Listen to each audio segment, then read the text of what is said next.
സാഹിത്യ അക്കാദമിയിലെ നിയമനങ്ങളിൽ യോഗ്യത മാനദണ്ഡമാക്കുന്നില്ല എന്നും സാഹിത്യ പരിചയം പോലും പരിശോധിക്കുന്നില്ല എന്നും കവി കെ സച്ചിദാനന്ദൻ. ഇന്നലെ പുറത്തിറങ്ങിയ ആത്മകഥയിലാണ് സാഹിത്യ അക്കാദമി അധ്യക്ഷൻ കൂടിയായ സച്ചിദാനന്ദന്റെ വിമർശനം. കേന്ദ്ര സാഹിത്യ അക്കാദമി ഇതിനേക്കാൾ മികച്ചതാണെന്നും കേരള സാഹിത്യ അക്കാദമിയിൽ രാഷ്ട്രീയ അതിപ്രസരമുണ്ടെന്നും ആത്മകഥയിൽ പറയുന്നു.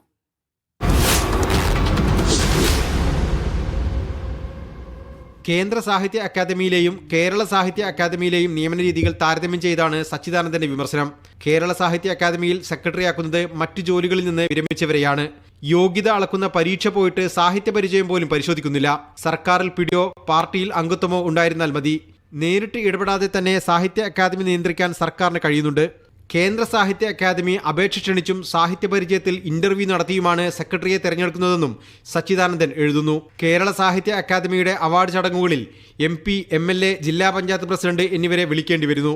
സാംസ്കാരിക മന്ത്രിയോ മുഖ്യമന്ത്രിയോ ആണ് അവാർഡുകൾ സമ്മാനിക്കുന്നത്. കേന്ദ്ര സാഹിത്യ അക്കാദമിയിൽ ഈ രീതിയില്ല. അവിടെ അക്കാദമി അവാർഡുകൾ അക്കാദമിയുടെ അധ്യക്ഷൻ തന്നെയാണ് നൽകുന്നതെന്നും സച്ചിദാനന്ദൻ ചൂണ്ടിക്കാട്ടുന്നു.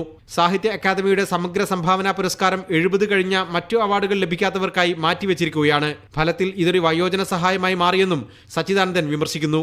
അക്കാദമി അധ്യക്ഷ സ്ഥാനത്ത് നിന്ന് ഒഴിഞ്ഞുപോകാൻ ശ്രമിച്ചിരുന്നു. ഹിന്ദുത്വവാദികൾ മുതലെടുക്കുമെന്ന് പറഞ്ഞപ്പോഴാണ് രാജിവെക്കാതിരുന്നത്.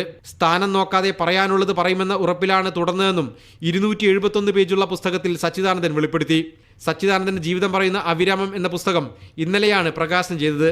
മീഡിയ 1 കൊച്ചി.